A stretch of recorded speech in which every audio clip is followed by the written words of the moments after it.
Hey, 10-minute daily reality check. David Wygant here. Hanging out with my brother. Eric. There we go. Do you know that there's this, well, most people know, there's this sappy TV show called This Is Us, where it's triplets, basically, one adopted triplet, because the other triplet died at birth. Mandy Moore just couldn't get all three of them out, I guess. That's not funny. it's just a funny shit because it's a funny joke and waiting for a response. That is funny. What's funny? It's kind of funny, just kind of funny. It was the way the script was written. Anyway, I think the show itself is a little sappy, a little cheesy. The music makes you want to cry. No, the music's great. I think the music's beautiful, and it does make you want to cry. And it definitely is a little corny at times, but it's a good TV show. It's really enjoyable. All right, so I'm embarrassed to even say that, but it is. It really is. All right, so it's funny. So there's This Is Us, right? And it makes you feel like, well, that's what I want my definition of family to be. I want that type of relationship. And we always made the joke that our family life was, this could have been us. This should have been us. This never was us. This isn't us. Yeah. I mean, our family, or like anybody's family, is unique.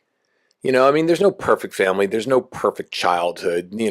We had a perfect childhood in a lot of ways. I mean, we grew up in, We didn't have a perfect childhood. We had an easy, no stress childhood. So that's a good thing.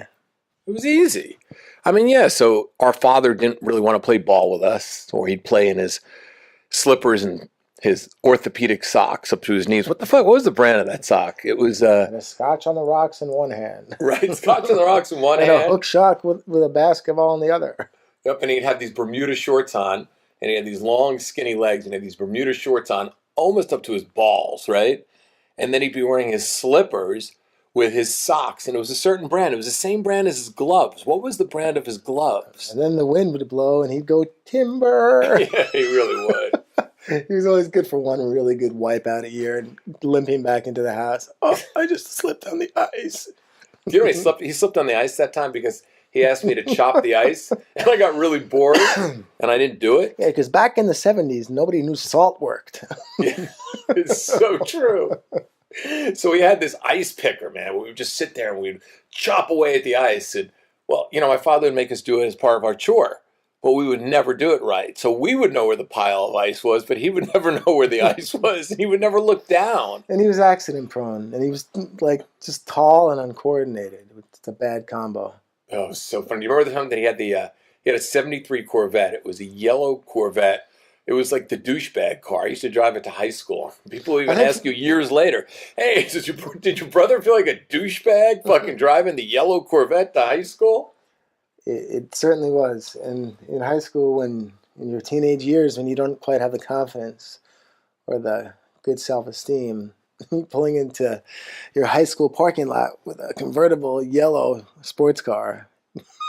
Wait, with personalized license plates? Yeah, personalized plates. Jet 32. Holy shit, that car was so fucking embarrassing. Do you remember when he had the hood up? Because the hood came from the inside out. And he had it up and he pulled out of the garage and the whole hood bent and broke. I mean, he was like fucking, what was the guy on Vacation? Chevy Chase. He was Griswold. He was like Clark Griswold. He made Clark Griswold look cool. Yeah, but like in a real way, he was that. He was that guy. I don't remember much about him. It's kind of a lot of blank memories about him, to be honest. I remember going to Red Robin. Remember in Hastings, he'd take us to the Red Robin or that other place in downtown Hastings, and they had that nasty blue cheese dressing. That was good. It was called Harper's. Yes, Harper's, but he was so into blue cheese dressing. I remember that was disgusting. It smelled like blue cheese. I couldn't stand it, and I still don't eat it. He ate that, and he ate cashews. Yeah, a piece would always end up on his lip. Like all the time, there'd be a piece on his lip hanging out. Or he'd always have, what kind of cereal did he have in the morning? We had a piece on his lip. Was it Wheaties or was it Puff Rice? Product 19 or what was it called? Product 19, and then there was Puff Wheat. And he put so much sugar on there. Remember Frankie with the blueberries? Yeah. They were only allowed for the king. The king could only have the blueberries. It wasn't just the blueberries. It was the towels. It was... Holy shit, it was the towels. Everything. The strawberries with the sugar on them. He got his cut first, and then everybody else could have him after that. I remember he she Ice cream. ice cream. It was The his Schraff's pup. the Schraff's ice cream. Yes, it's his. Remember the ice cream? There was Schraff's vanilla and like Coffee. there was vanilla with like chunks of like mints in there. It was like Like a mint chip. chocolate chip. It was like a mint chip with a real like those Christmas mints were in there. It's like a mint chocolate chip ice cream. Oh, so good! It was so good. Schraff's was good. It was creamy. It felt more like small and like I don't know. I remember Farmy. I remember he got the bigger beach towels and we got the shitty itchy I ones. did, yeah. And he got the better bathroom towels and we got the really bad Motel 6 ones. He was the king. He was the only one. He was her king. She was the princess. She was. Such a princess. Unbelievable. It's so funny. And you remember, if you think about like your family They had life. the worst relationship. Not the worst, but they had a very difficult relationship. They spoke every day of my father's life, and he had to play the game for reasons that don't need to be discussed. But man, how could you how could you enjoy your time with somebody? You speak to them every day. You got to talk to your mom. You got to report into your mom every day of your life. He wasn't going to get paid if That's he didn't. crazy. Exactly, but that's crazy. I mean, he was on their fucking payroll Of course. from like the minute they met Mickey. He was on the payroll from basically 15 to the day he died. He was on that payroll. And he banked money, too. Because remember we thought when he died he'd have no money, right? And all of a sudden he had like $800,000.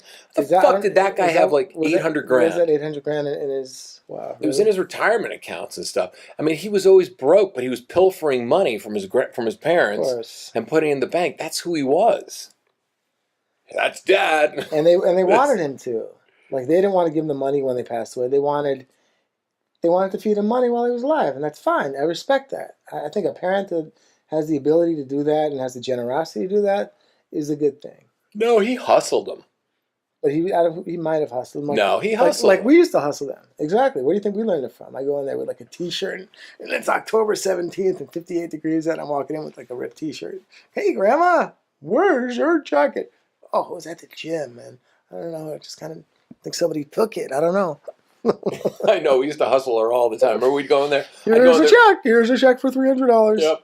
I go in there with a pair of ripped Chuck Taylors. Crazy. Ripped fucking Converse. And I'd put my leg up so she'd be able to see the bottom. And she'd be like, there's no bottom left to those sneakers. Oh, were they like $25, $30 at the time? They were dirt cheap. She'd give me $150. I could buy 5 pairs. Yeah. And that's the funny thing is, and Dusty was completely aware of this too.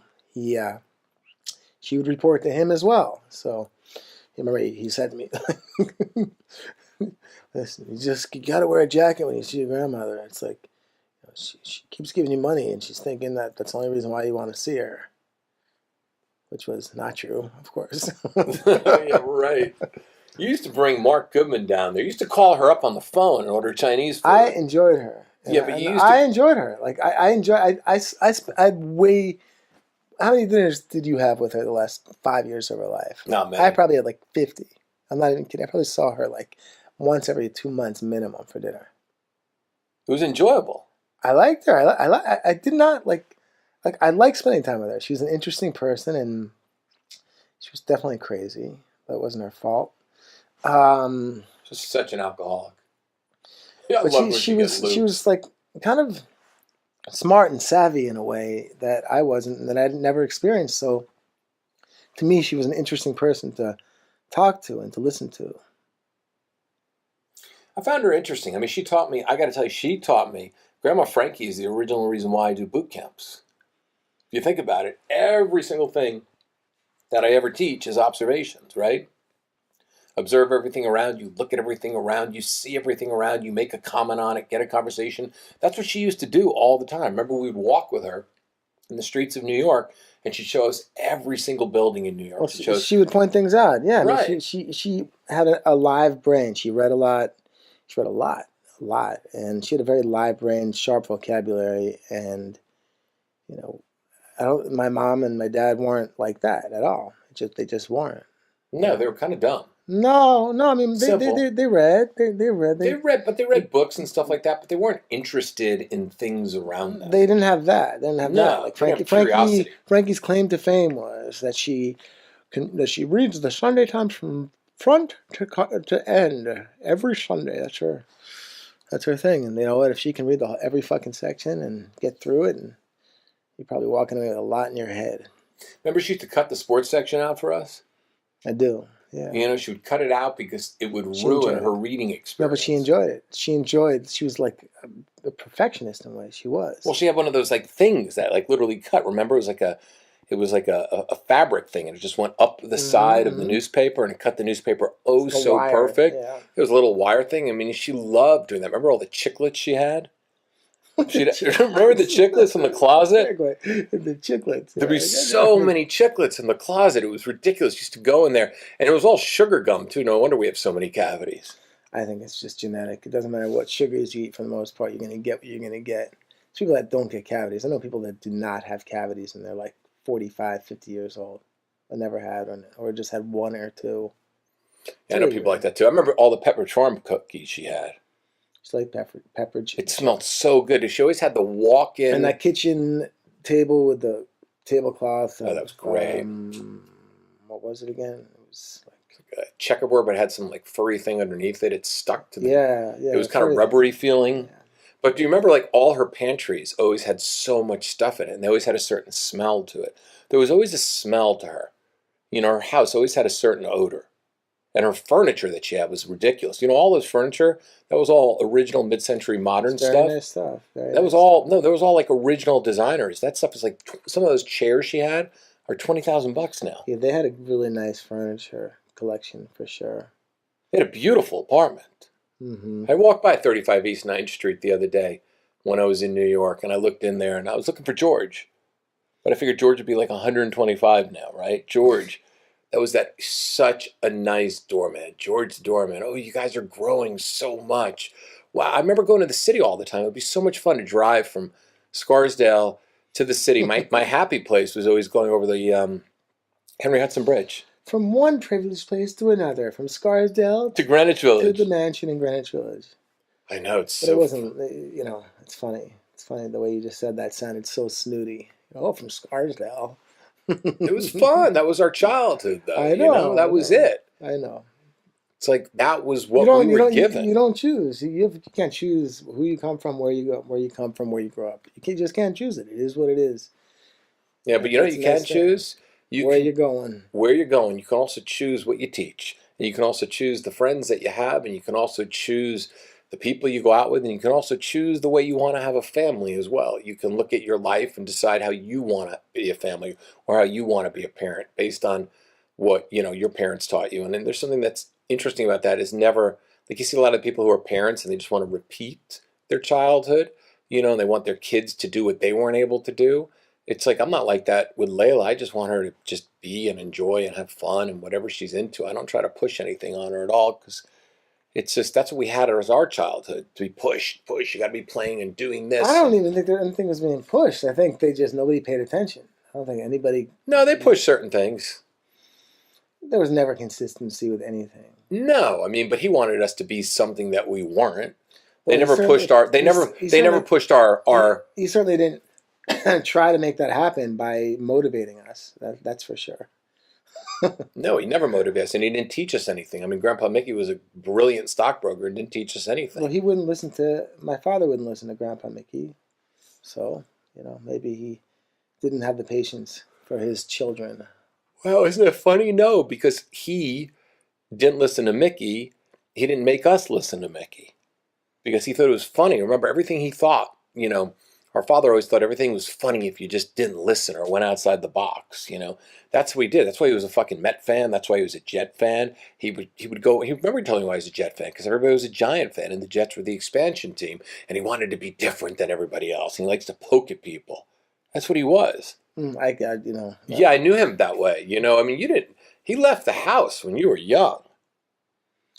You don't remember him as much. You weren't around. It's not like he disappeared. Like I know what kind of person he was, and you do. Right in the eyes and lie to me over something so stupid, like something so not important. But for him, he had to lie about it. He had to lie about everything. Anyway, there's a little bit of us. Now you got to think about yous. That's like a very funny thing because think about the way you were brought up and Instead of, look, everybody would love to have a tight-knit, beautiful family and make it picture perfect, but really the way you grew up is great because the lessons that you learned and the person that you've become and the man or woman that you are right now is because of the experiences that you had as a child, and there's nothing wrong with that. So watch the sappy show, This Is Us. This is us, and this is Russ. Russell Griswold. That's My what he was. partner over here. Yeah, it was Russ Griswold, you know. he was what was Griswold's first name? I don't know. We can just Chuck? stop it. I don't even know. All right. See you tomorrow.